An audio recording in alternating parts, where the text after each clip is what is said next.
Good morning. I'm Kim McCleary, President and CEO of the Los Angeles World Affairs Council and Town Hall. Thank you all for joining us. I also want to welcome all of our new members and viewers from California to across the United States. Welcome to the Council. And thank you all for your ongoing support by becoming members, renewing your memberships and your contributions. It's making such a big difference, and the staff and I are so appreciative of your support. These live streams will continue to be a mainstream of our programming going forward. I know many of you are missing our popular in-person programs. We will be back as soon as we can do so safely. In the meantime, please visit our website at lawac.org to see how you can support this quality programming. We will come back stronger together. Now, I am so pleased to introduce today's program, Truth Decay, Facts and Disinformation in the New Normal, moderated by Pete Peterson, Dean of the School of Public Policy at Pepperdine, in conversation with Michael Rich, President and CEO of the RAND Corporation, Jennifer Kavanagh, Senior Political Scientist at the RAND Corporation, and Stephen Greenhut, Western Region Director, R Street Institute. We regret that Donnie O'Sullivan, a reporter at CNN, is unable to join us today due to the current news cycle. Now, Pete, it's time for me to turn this great discussion over to you. Go ahead. Thanks so much, Kim. It's great to be with you even virtually. And I want to thank the LA World Affairs Council for hosting this webinar on such an important topic. You know, I understand that we have well over 1,000 people registered for this webinar, so it's obvious that there's a lot of public interest in this subject around the relationship between media and public policy. And so it's a great honor to be moderating this discussion with such distinguished guests. As you say, it's unfortunate that Donnie O'Sullivan was not able to join us.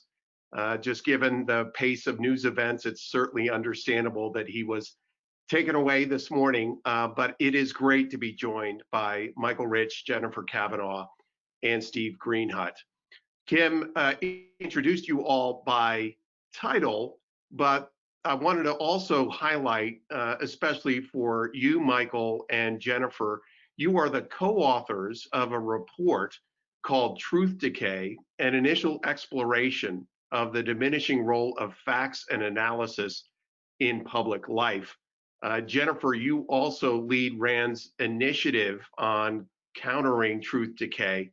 And so I wanted to at least ground our conversation in this important study that you released in 2018. I'm sure we'll be sending a link to that PDF report following this webinar. But I want to set the ground, so to speak, the foundation for the rest of our discussion in that report. And so for you, Michael and Jennifer, I think what is so interesting about the way that you organized it is you tie together this subject of truth decay by taking 4 trends, connecting them with 4 reasons, and then connecting those to 4 impacts. And so I thought as a lens into understanding the report and the arguments that you're making there, if you could help us understand these trends to reasons to impacts. Well, I'll take that one, Dean Peterson. I appreciate the opportunity to describe our research, and I'm glad that the lead author of that report, Jennifer Kavanagh, is with us today. The first trend is the increasing disagreement about facts and analytical interpretations of data. And to give you just an example, over the last 2 decades, the scientific evidence about the benefits and the safety of childhood vaccines has grown stronger. But over that same period of time, the public's belief in the safety of vaccines has declined. And the decline is not explained by party affiliation. It's not explained by ideological viewpoint. It actually transcends the political divide. So that's one example. Our book has many more. The second trend is a blurring of the line between fact and opinion, particularly in the media. Newspapers now frequently intermingle features that mix reporting and interpretation with straight news stories. Many reporters today also blog, they tweet, opine on TV and online. So facts and opinion, they're both information, they both have value, but they're not the same. And over the last 2 decades, the media has tended to blur the distinction between them. The third trend is the vast increase in the quantity of opinion relative to fact, and therefore we think the influence of opinion relative to fact. I like to say that when I was growing up, there was an hour of news, on national news on television every day. When news channels began broadcasting 24 hours a day, there certainly wasn't a 24-fold increase in the number of facts that were being gathered and reported. Most of that extra time was filled and has been filled by opinions that have been repeated over and over. The fourth trend is the loss of trust in institutions, public trust in institutions, and particularly institutions that have traditionally been authoritative sources of factual information, especially the government and the media. To just give you an example, the percentage of people who express either a great deal of confidence or quite a lot of confidence in the Congress dropped to an all-time low of 9% in 2016. It's rebounded. Last year, I think the same poll showed it at 11%. Now, trust in newspapers not quite so low, but it's fallen as well. So the book has lots of other data on these trends. But what we found in the aggregate is that the four trends reinforce each other. And as a result, people are increasingly unable to determine what's a fact and what's not. And some people don't even know where to turn to find reliable factual information when they need it. So what's causing truth decay? The first cause is human nature. We're all hardwired with cognitive biases in the way that we process information. And anything that makes inconvenient facts easier for people to miss or easier for people to ignore is problematic, and cognitive biases do that. The book has a discussion of the various kinds of cognitive biases that play into truth decay. The second cause is the enormous transformation of the information landscape that everybody's so familiar with.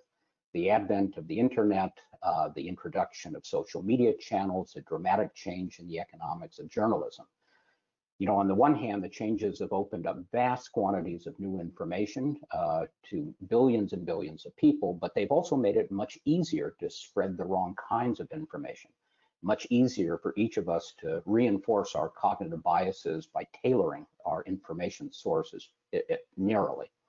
The third cause is the inability of the American education system so far to keep up with these changes. The nation, frankly, has fallen behind in teaching the skills that citizens need to distinguish good information from bad.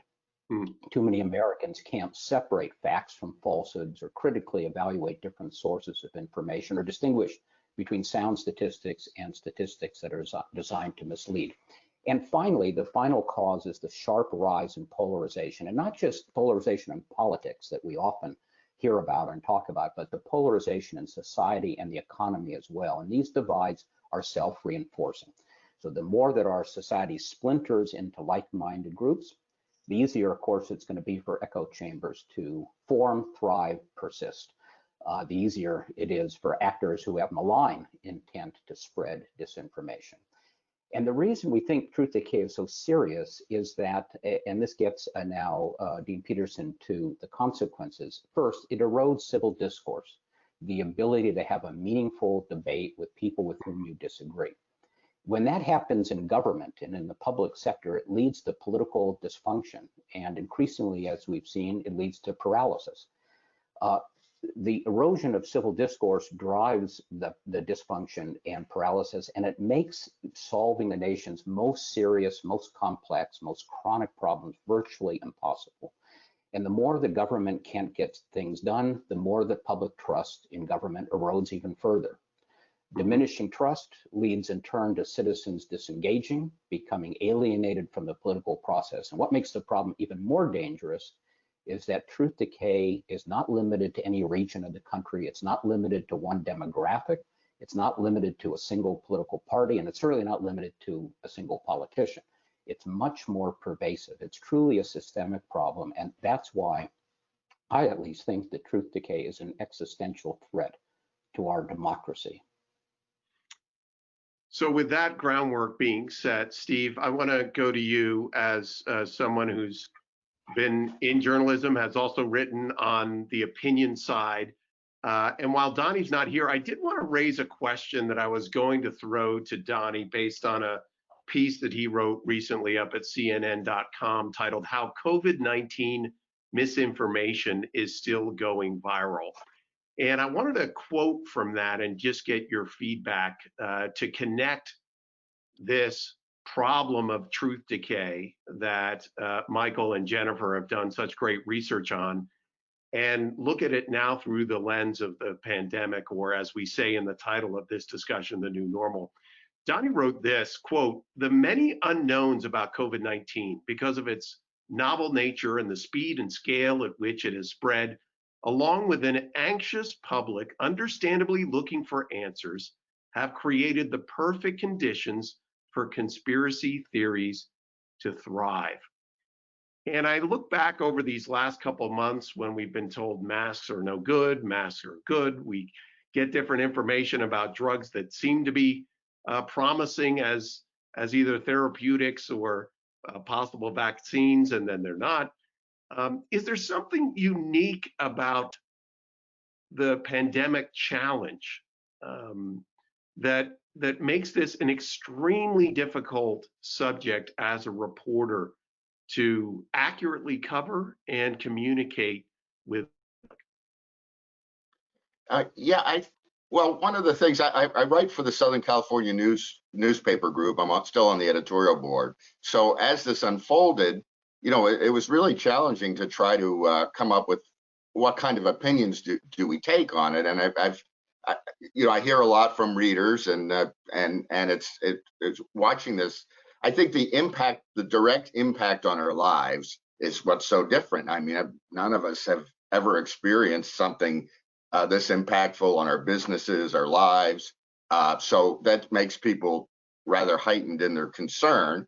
And I noticed that the two sides, as it evolved, it wasn't really about science. It was about those who seem to have a great deal of trust in what experts and the government tells them. And I'm a libertarian, so I have very little trust in government in general.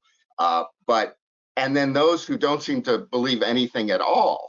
So I found myself on, deflecting criticism from both sides. I mean, there are some things that should be trusted and some things that shouldn't. So I saw a lack of discernment among readers. And a part of the problem, I think, is that science, just the whole thing, science, we have to put quotes around it, has become politicized. I remember that March for Science, and that seemed to be a political statement more than a promotion of the idea of science, which is simply a way to analyze data. And I think some of the arbitrary natures of the rules, some of it just didn't make sense.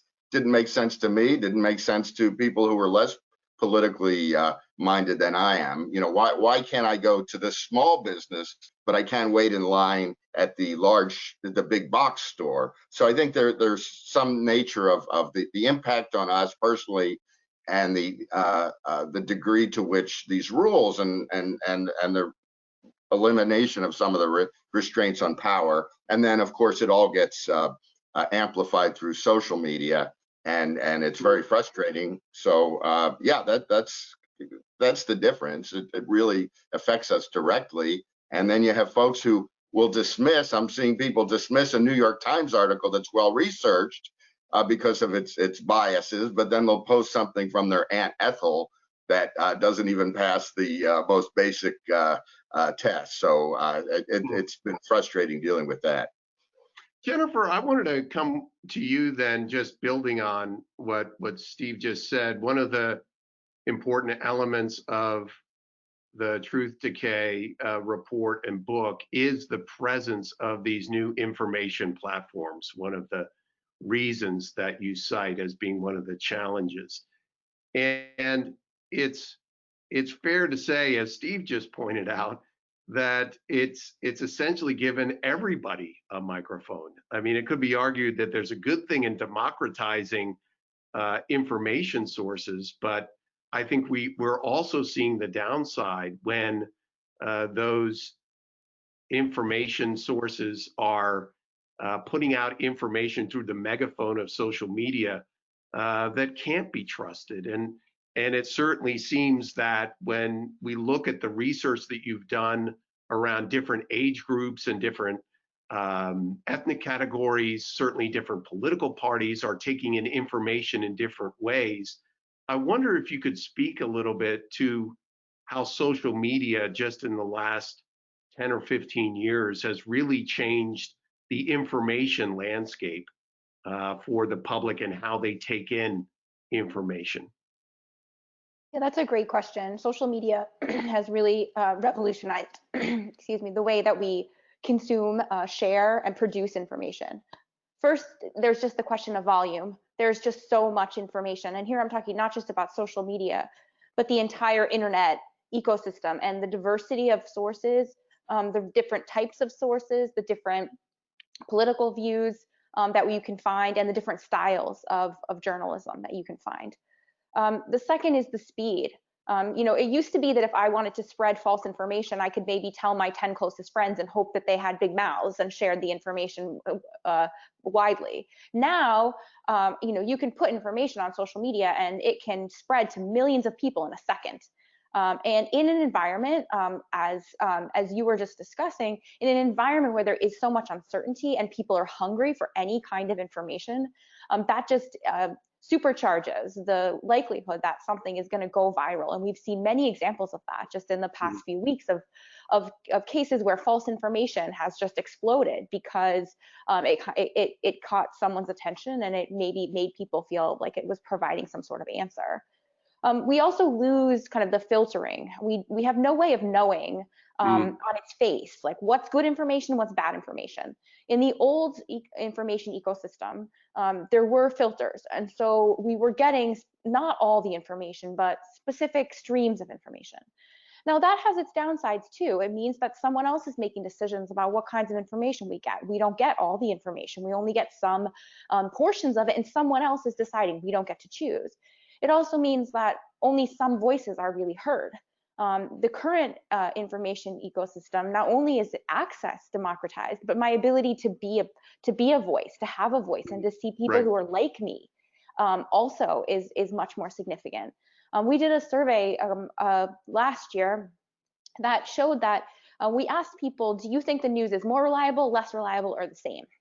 And we found that most people said less reliable or the same. But there was a small group of about 15 to 20% of people who said it was more reliable. And when we looked at the characteristics of those people, we found that they were disproportionately women and minorities. And one explanation for that is that that's because they see themselves represented in this new information ecosystem. So social media and the internet, it provides us with some really positive things and also some really negative things. And I think the challenge, and we've seen this throughout history, is that when we get a new way of consuming and producing information, it takes time before we really, as a society, have the mechanisms to manage that space, to figure out how we want to use it, to have the institutions to govern it, not to regulate it, but to govern and manage it. And I think right now we're in this messy period where we have all the benefits and all the costs, and we don't have those mechanisms yet. I wanted to come back to you, Steve. One of the points raised in Truth Decay is the issue around education. Michael pointed to that earlier around civics education, critical thinking. That coursework has been decreasing over the last years in grade school and through high school. But I wanted to look at another area of education, and that is our schools of journalism and communications. I know that you have a minor in journalism. I know that Donnie, his background, he actually does not have a degree in journalism. He had a master's in political science. But I wanted to get your thoughts on, in this new normal, what kind of things would you advise somebody coming up in the world who wanted to be in your shoes or wanted to be in Donnie's shoes and be a journalist? Would you advise them to go to journalism school? And secondly, what kinds of courses in journalism and communications programs should we be teaching or advising in order to prepare that next generation of journalists going out into what Jennifer just called this new media landscape? Yeah, it's a It's an interesting question. It's the world is so different than when I got out. I graduated in '82, and I remember I got into the newspaper business, into the journalism business, because I was so frustrated at the bias as being a conservative libertarian. So I thought I'm going to get into the newspaper business. And one of the things that people are so frustrated, what I don't understand, is this frustration at media bias. When to me, this is a fabulous world now. Back in the, I mean, there are lots of problems. I agree. I read the report and agree totally with those problems, but we forget the other problems. So back when I was started, there was one daily newspaper. Talk radio was in its infancy, and I'm directing this more to conservatives because they tend to be my readers. And now we could read the source materials. We could watch the legislative hearings. We have so much information, and there are so many choices. And you and I, we could start this afternoon. We could start a new website, and have it up by tomorrow morning. So the cost of entry is so low. So now we have the opposite problem. So we have this immense amount of information and inability of people to sort through it and know what's true and what's just BS. And I think that gets to your question about the journalism school. I just threw some. I didn't, I was a political science major, so I just got some journalism courses, but learned mostly on the run. So it's different now, though. At the time, I felt like the newspaper was the main source of information. So now it's a whole different competitive game. But I do think teaching students some of just the basics, to be more skeptical about information. I found that a lot of times newspapers would put their youngest reporters on the city hall beat, and you had sent a quote, Pete, about somebody who was kind of surprised at how government actually worked when he started reporting.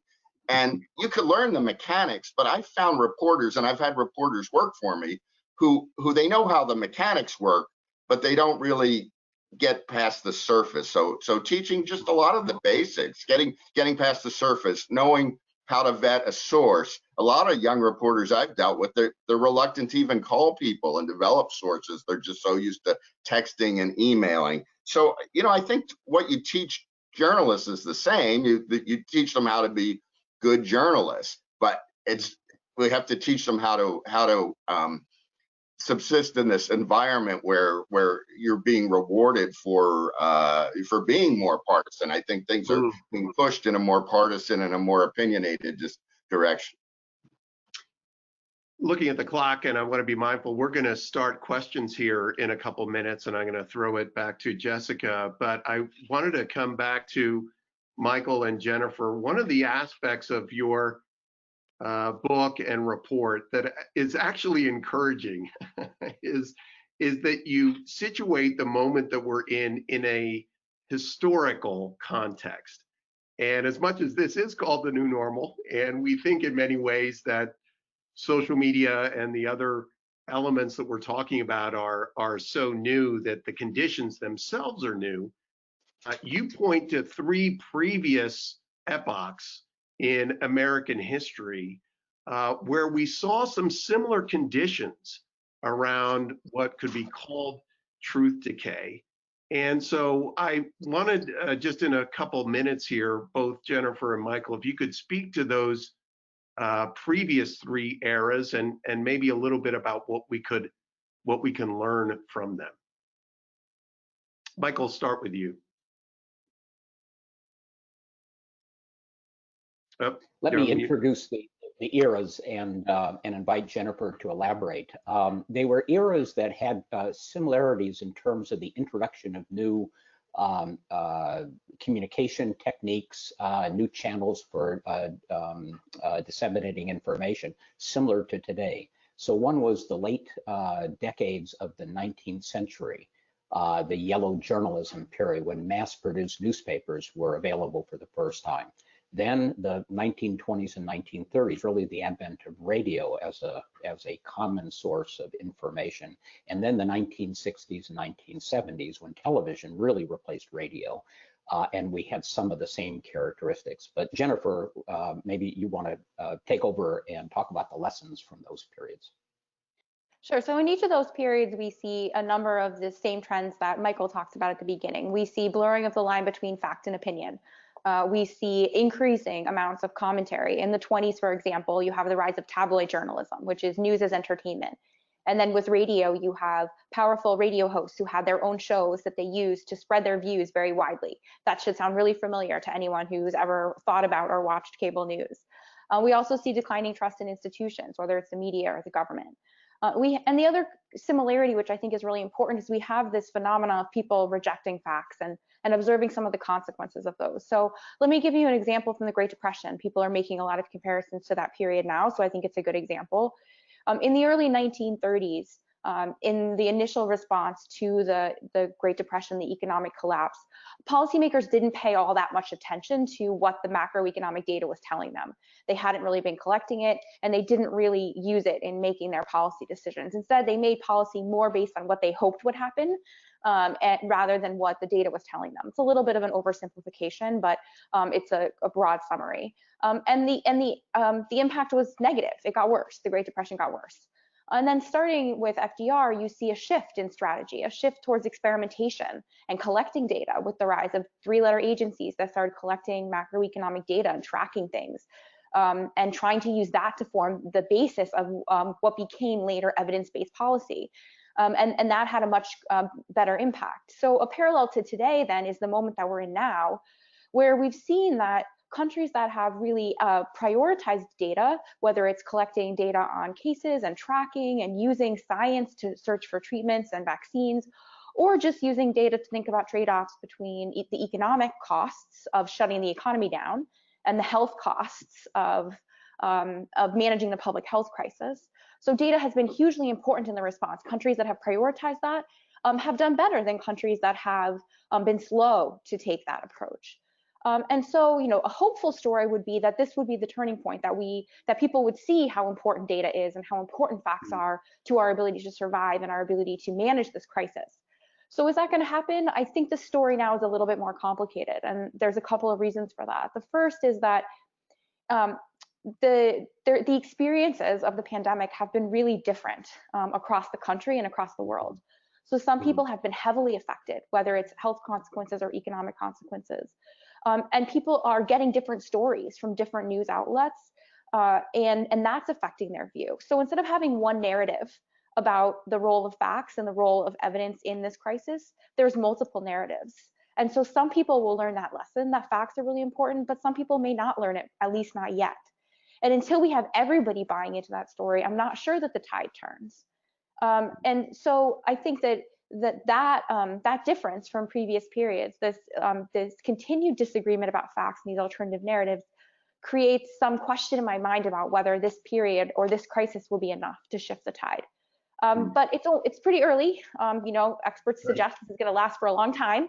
Yeah. Certainly after 2 months of Great Depression, they weren't like jumping on the bandwagon of evidence-based policy. So, maybe it just takes more time. But I think it's a really good parallel and example to keep in mind when we're thinking about what the future might look like. Thanks very much, Jennifer, for that. That's a perfect segue into our Q&A with you all who are tuning in there. And so with that, Jessica, I'll turn it over to you to moderate the questions and answers. Great, thank you so much. We are definitely getting more questions than we'll be able to get through in the next 30 minutes. So I apologize to those who don't get their questions asked. We're going to do our best. The first question is to Michael. I believe Michael used the term inconvenient facts. Please define the same and give 1 to 2 examples. I think I'm trying to remember my reference to that. It's probably in connection with the cognitive biases that represent the first cause. One cognitive bias, of course, is the tendency to seek out information that already confirms your personal experience or views that you already hold. Another is motivated reasoning that leads people to actually search for information that conforms to their personal experience or the experience of close friends, and the tendency to reject information that's inconsistent with personal experience. where those tendencies are hardwired. It's not going to be possible to eliminate them, but we believe it could be possible to be trained to recognize that we all have them and make adjustments for them.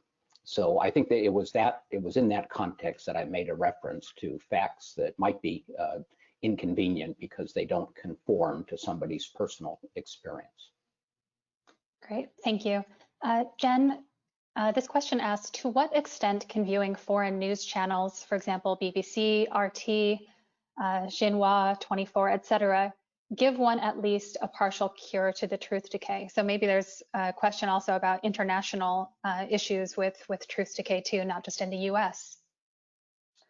Well, I think that looking at many sources is definitely a way to counter some of the effects of media bias and to protect yourself from disinformation, because you can read something in one source, and if you can't find it confirmed in any other source, then you might place less weight on it or have less trust in that piece of information than a piece of information that you're able to confirm across sources. So I think that getting different perspectives, and I don't even have to really look internationally for that, just getting different perspectives and different types of sources within the United States can give you a more full understanding of any given issue. And then certainly looking at international coverage then is just that gives you kind of that much a different type of perspective on the issue. I think though in any type of source you need to think about the credibility of that source. So sources do vary in credibility. So I would not put BBC and RT in the same category of providing kind of the consistently accurate information. Those two sources have very different records in terms of spreading false information, whether intentionally or unintentionally. So you do want to think about the credibility of any given source, like looking at many low quality sources. Probably not going to help protect you from disinformation. But in the whole, looking at many sources is kind of the way to go if you're hoping to make sure that you don't fall prey to false information. Thank you so much. For Steve, do you think that the mainstream media, such as the New York Times, have helped cause their own decay based on their obvious bias reporting in the past? Well, as I had mentioned, I got into the newspaper business because I thought it was biased, and I wanted to, naively have my own, contribute in my own way. So sure, newspapers help. We were navel gazing when I worked at newspapers while all this competitive atmosphere came out there, and I don't think that they responded to the new competitive world. But I believe that you get balance not from one newspaper source, but you get balance through reading a variety of things. And actually, the new world is better than ever for conservatives, and I don't understand why they're so upset about media bias. I think there is certainly tons of media bias, but you have so many quality sources and a lot of low quality sources to choose from, and it's a wide open world. It's better than it's ever been. And I personally, thinking back on the other panelists talking about the history of newspapers, I mean, there was this kind of fake neutrality that took hold after Watergate, as I always understood it. And I remember I was on a TV show with a reporter who said that she only dealt in facts and I only dealt in opinion, and yet her facts always led to the same opinions, in my view. So we're done with that pretense. And I think it's pushed some of the mainstream media to be even more biased in some areas, but I also have seen some of the best stories I've ever seen and some of the fairest stories. And part of the problem, though, is I think some of the readers, and that's what this gets at. It's not necessarily the reporters, but the readers are so willing to dismiss things. Even if they're well-reported stories, they just look and say, well, that's the Washington Post or that's the New York Times. And I often say, if you're driving down the road and you're getting mad at all the bad drivers, maybe the problem, at least partially, is you. So anyway, I don't know. Noted. Michael and Jennifer, can you comment on the Twitter and Trump debate this week, including an executive order yesterday? Michael, why don't we start with you? Well, of course, that's so recent, it hasn't been the subject of research at RAND. But if I could pull back the lens a bit, Jennifer is right that we haven't yet settled had a public debate and settled on a way to manage or oversee the new information channels. And I think what you're seeing now in various proposals and now the executive order yesterday is early attempts to find a way to balance the positive benefits of these new technologies with the drawbacks and the dangers. This particular executive order, I know, is going to immediately be challenged on constitutional grounds, and we'll see whether or not it turns out to be enforceable. But I think going back to something Stephen said, I thought his last answer encapsulated the two broad areas that society is going to have to respond in terms of turning back truth decay. One is improvements in the way that information is provided, not just media, not just journalists, but the way government provides information, the way the research community and broader academic sources present results. There's going to have to be changes in the way that those kinds of information are presented. It doesn't necessarily mean regulation, maybe self-regulation. But there needs to be improvements so that facts and opinions are more distinct. So consumers, it's easier for consumers to distinguish them. But then he talked about the consumer of information, himself or herself. There needs to be changes there on that side of the transaction as well, so that people are able to acquire the skills necessary to navigate this very, very different information landscape. And those are the two broad areas that we're pursuing at RAND under Jennifer's leadership, is how should the provision of information change, and how should the training and education of citizens to deal with the information landscape change and improve as well. Thank you. Jennifer, it's just a follow-up to that. Is RAND advising any social media companies on their policies around censoring disinformation? And what has been your guidance to them? What about being able to pay search engines to hide unfavorable search results about certain candidates or companies? Well, we're not advising any social media companies. That's not really what we would do. You know, we are focused on trying to understand the dynamics of this challenge. Like, and as Michael alluded to, this question of governance of social media is something that's not new. It's not something that just started this week. It's a question that we've been talking about, and that the broader community working on the topic of disinformation has been talking about for 4 or 5 years now. Questions about things like, how do we deal with bots? How do we deal with false information?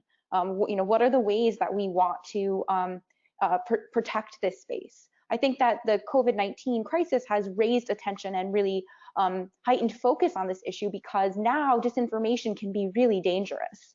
If you get information about a treatment that's not actually a treatment, or you don't know what you need to do to protect yourself, like, there are real life and death consequences for people. And so I think now this is really kind of really emphasized and focused attention on this question, which is why I think we're talking about it so much more. But it's important to recognize that this is a long-standing question. And, you know, just thinking about empowerment of users, like, it's up to users to decide what type of social media environment we want. It doesn't have to be the one we have now. We used to have MySpace and AOL chat, you know, and now we have Twitter and Facebook.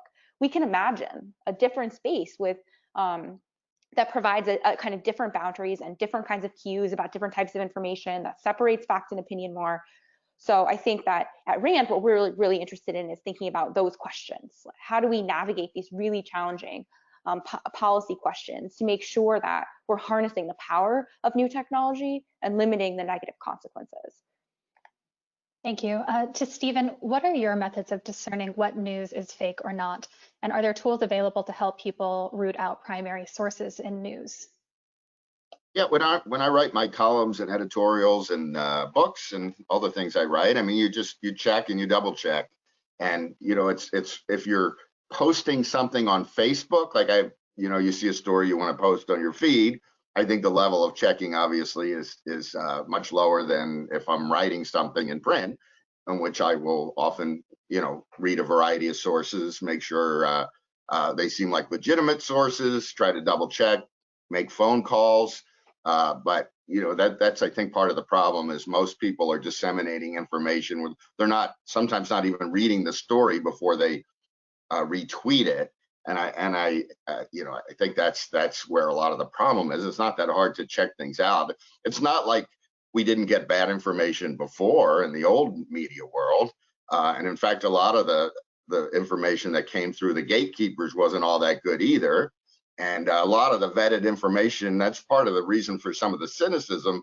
I mean, we all remember some of the forecasts about COVID-19 and the number of deaths, and that was just taken as you know, they came from good and official sources and have turned out to be rubbish. So it's not an easy thing. But I do think part of the problem is the reward structure in social media is such. So I had been using Twitter, and I send my stories out and try to make you know, comments that are opinionated but not too far. And you know, you get your responses, your few people, whatever. And then I did some really ridiculous snarky comment, and somebody retweeted it, and it was ding ding ding ding ding. You know, it's like Pavlov's dog. We understand the reward structure. So I think that has to be dealt with at some level, and I never mean regulation. I just mean we have to think about how we deal with a reward structure that seems to reward you for things that are maybe not so nuanced. Thank you so much. Michael, what was the tipping point in our US history for the media to suddenly decide to take political sides or become more about editorializing rather than reporting? Well, I think Stephen just touched on it. There is a profit motive to being provocative, to attracting either readers or clicks now in the electronic age. And as some of the new forms, initially cable television, then the online sources, got edgier, more provocative, just like in the early days of radio and tabloid newspapers farther back, the traditional sources of news have dabbled in keeping up and maybe a little spicier headlines, a little bit more provocation in order to attract those clicks. Thank you so much. Jen, what do you make of this trend of major publications publishing huge and incendiary stories that get massive reach and then quietly issuing corrections later that rarely get the same reach? What consequences should there be for publications that do this over and over again? Well, I mean, I think this gets to the broader issue of the fact that, you know, information spreads really quickly and it's really hard to correct it. And there's like numerous examples of this, not just major publications, but just specific stories where the initial story goes viral and the correction doesn't. And you know, the question is why? And part of this goes back to cognitive bias. I mean, we hear a story, we cling on to it, and we don't want to change our minds, even when presented with contradictory evidence. And that's a real challenge. Part of it has to do with the way that we're being corrected. Evidence suggests that if you can change someone's mind and replace their old belief with a new belief, they're much more likely to change their mind. And if you send a message from like a trusted messenger, again, much more likely to be effective than if it's coming from a source that's not considered trusted, that's outside of my circle. Like people trust their friends and family much more. I think that, you know, any publication needs to understand the responsibility it has, that when it publishes information and you know, even journalists that have the best intentions can make mistakes. So can researchers, you know, that have every intention of doing accurate work find an error.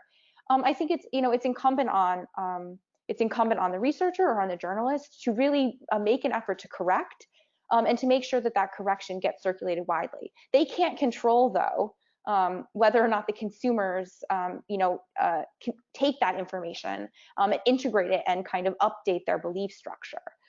So again, that there's part of this that's on individual responsibility to recognize that that the story changes, that sometimes journalists make mistakes, researchers make mistakes, and in the case of science, science evolves.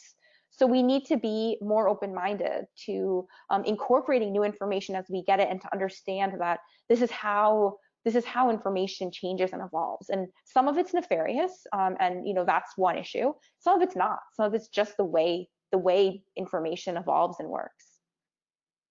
Thank you. And Jen, this one's for you as well. Are you worried about the role of 4chan and the seeding of conspiracy groups such as QAnon?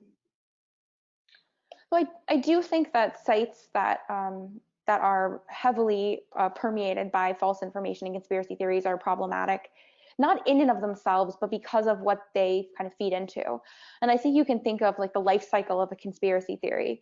You know, they tend to start on the fringes, places like 4chan, and then they spill over onto more mainstream platforms, Twitter, Facebook, and then they're reported on by mainstream cable outlets and eventually in newspapers. And so they go from something that's on the fringes to something that everybody knows about, even if it's just hearing that like, oh, this belief exists. And so that then, you know, gives it a platform, raises it up. And so I think that these platforms are concerning because they have spillover, and because they're not contained. And so they can then permeate and cause just uncertainty. So we talked about declining trust. Part of declining trust is just not knowing what to believe. And when there's so many different stories, even when you may know that some of them are likely to be false, it just raises uncertainty, and that can undermine trust, which then just feeds back into this whole system of truth decay. Thank you. For Michael, just in your guys' research, is there any disparity in age between those that are more susceptible to not being able to discern what is true versus what might be a conspiracy or a falsehood? Oh, sorry. Let me throw that over to Jennifer, because she's been overseeing our survey work, quite extensive, trying to understand how people use information, what sources, and we do have some insights into the demographic differences. So there are differences in age group and by age group in terms of what types of sources people use, and those are sort of what you would expect. Young people are much more likely to use online sources, whereas older people are more likely to use print and broadcast. Although that's changing, that gap is closing. But in terms of susceptibility to disinformation, actually, we don't see any major differences. If anything, at least online, younger people tend to do better at figuring out what's true and what's not. And part of that is because it's just native to them. They're able to identify the cues much more easily because they've grown up with it. But like overall across platforms, I don't think there's a big age difference. Interestingly, there's also not a big education difference. So the level of education you have doesn't really protect you against falling prey to disinformation. In fact, if anything, people with more education tend to cling the most strongly to false beliefs, even when presented with contradictory information. You know, so these different demographic characteristics don't protect you in the way that you know, some people might think, or that is kind of promoted in kind of popular discussion about this topic. You know, if I could just jump in and add something to what Jennifer said, those results measure education as we've known it, not necessarily education as we might like to design it in light of the changes in the information landscape.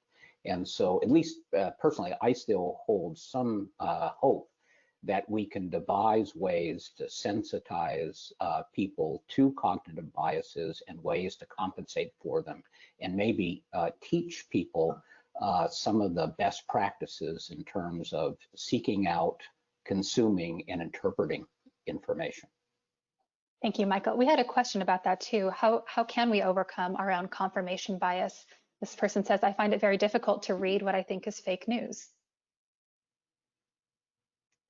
So well, I mean, I don't think you can overcome it. You can reduce it.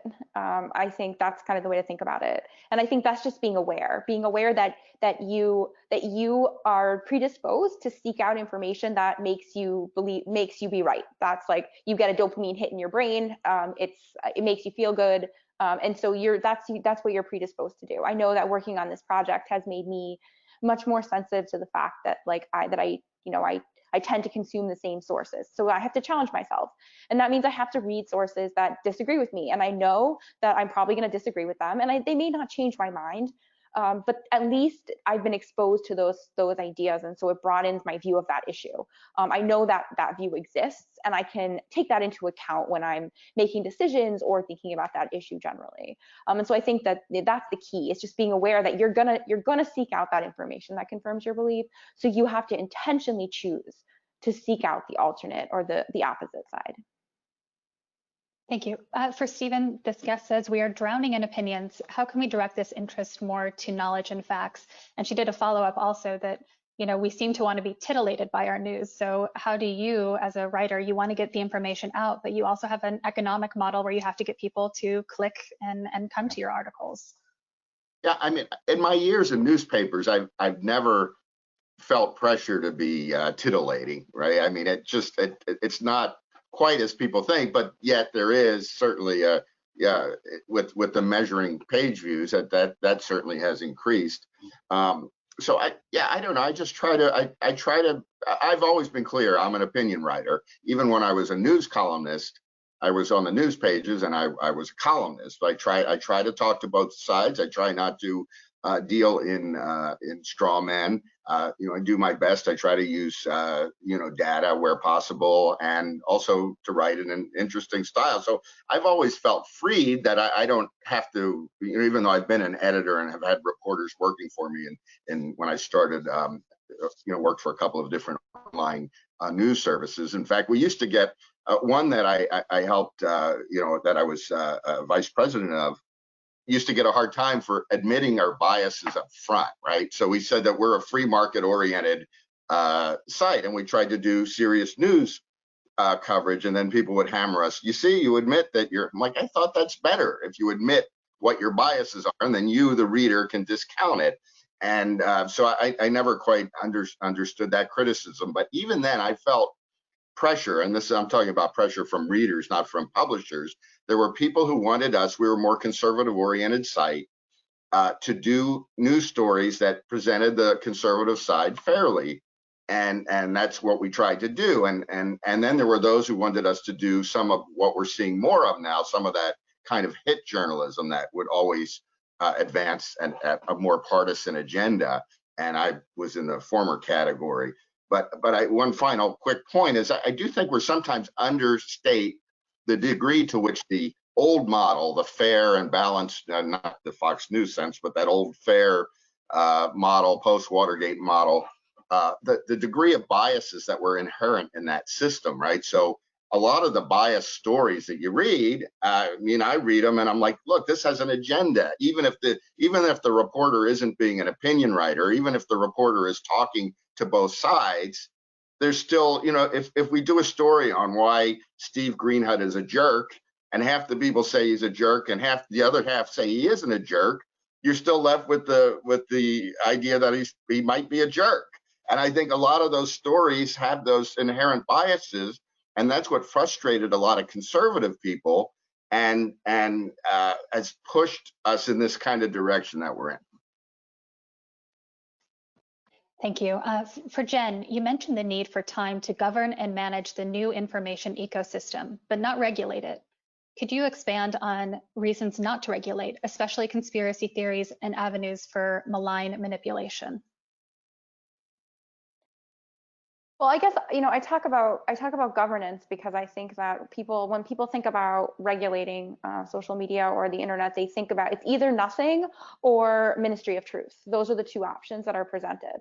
And I think that it's better to think about the gray space in the middle. Like, we have ways that we manage television and radio and print. There are policies and laws around who's accountable for different types of information and for false information being printed or appearing online. And so it's thinking about institutions like that, where, you know, we wouldn't necessarily, we don't ever want to come close to infringing on people's right to express their opinions or to making the system more biased by having policies that favor different groups over other groups. But we do want to think about how we kind of manage the system. And the question about what we do about false information that's objectively false or foreign influence, those are specific pieces of this question. And so, you know, I think labeling different types of information or thinking about, you know, what types of information, there are types of information that, you know, that are removed if they violate certain policies.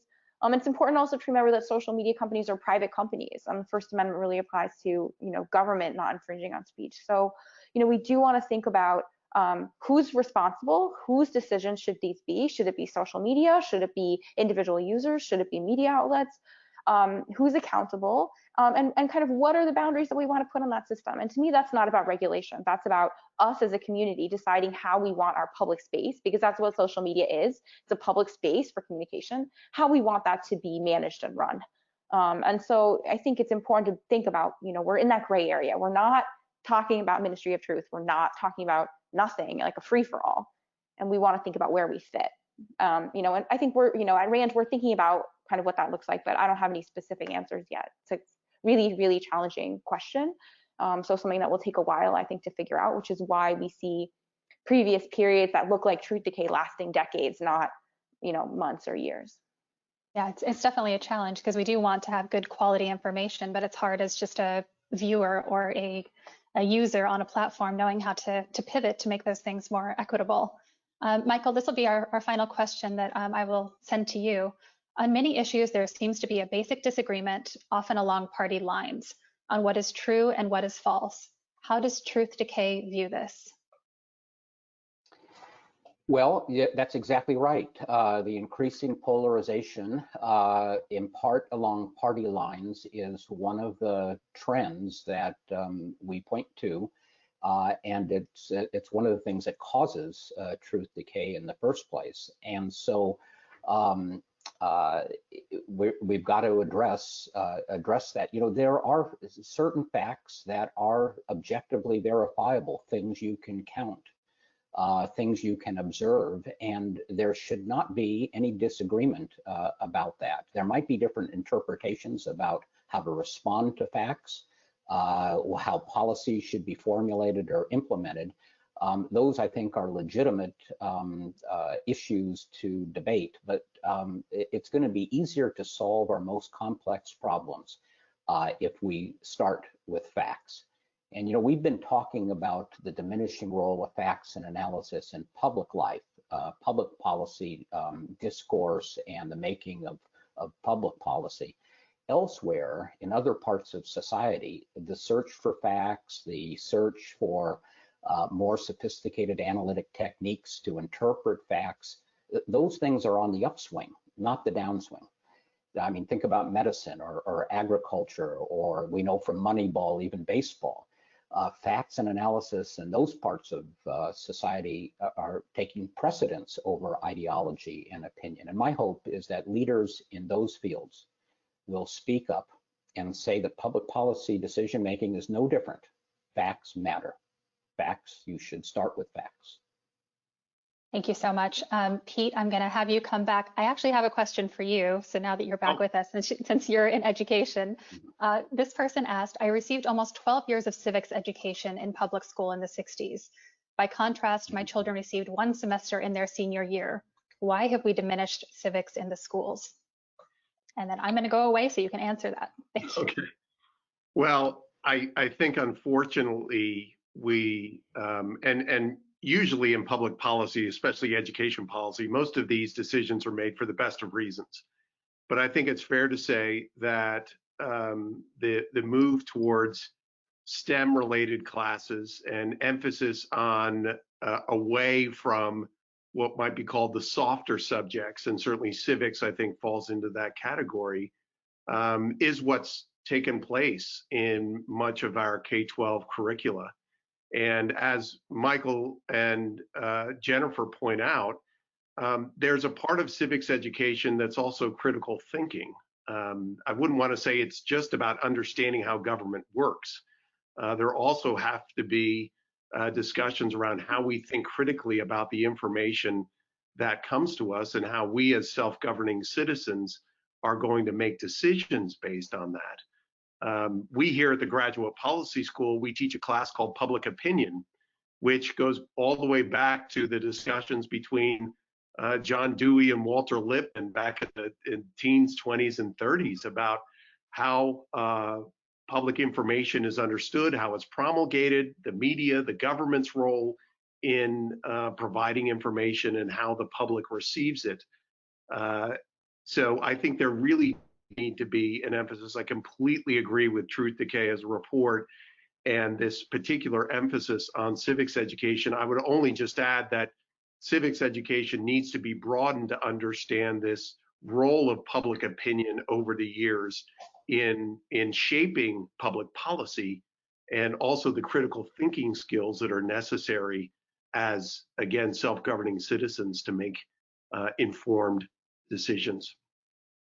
So it has been a great pleasure to be with the three of you.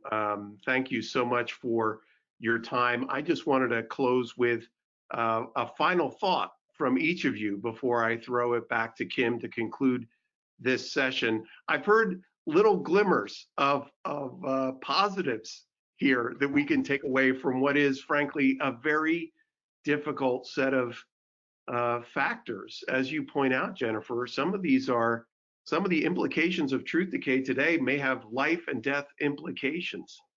But I'm wondering, and I'll start, Steve, with you, just one positive note, something that you see as a positive in responding to this era that you see in your world. You know, freedom's great, and even though it has a lot of downsides, I mean, we see a lot of nonsense. It's a more open media than ever before. The barriers are low for entry, which is maybe part of the problem, but people don't have to go through gatekeepers anymore. It's got a lot of downsides, but I think the upside's way more than the downside. Jennifer, we'll come to you. Something that is making you at least moderately optimistic about the future. Well, I think that this crisis has really renewed interest in the topic of truth decay and in the issues of disinformation and distrust. And there's a lot of attention focused on it. And so that gives me hope, because in order to turn the tide, in order to overcome this challenge and to kind of harness the good things that Stephen's mentioning, it has to come from the bottom up. A piece of it is top down, but a lot of it is bottom up. And I think it's triggering a lot of important conversations. And I'm hopeful that over time, those things will have kind of the turning tide effect that we talked about earlier.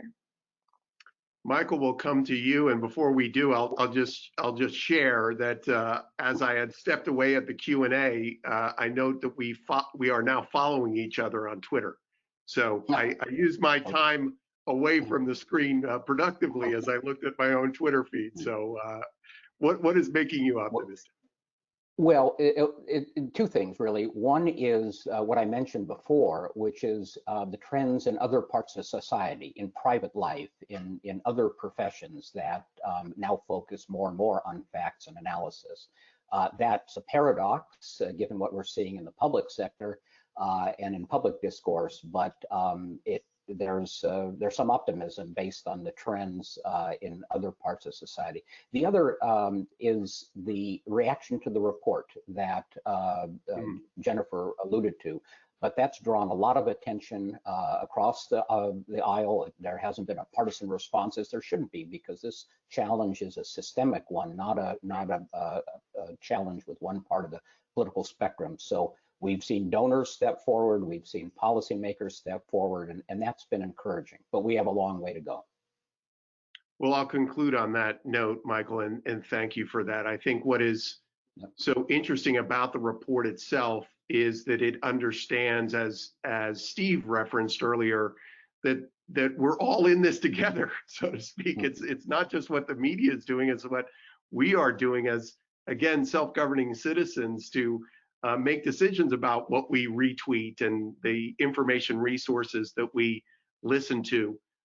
We really are all in this together, and I couldn't recommend the report and study and book more highly. And so with that, Kim, I'll send it to you and return the microphone, and thank you all again for joining this conversation.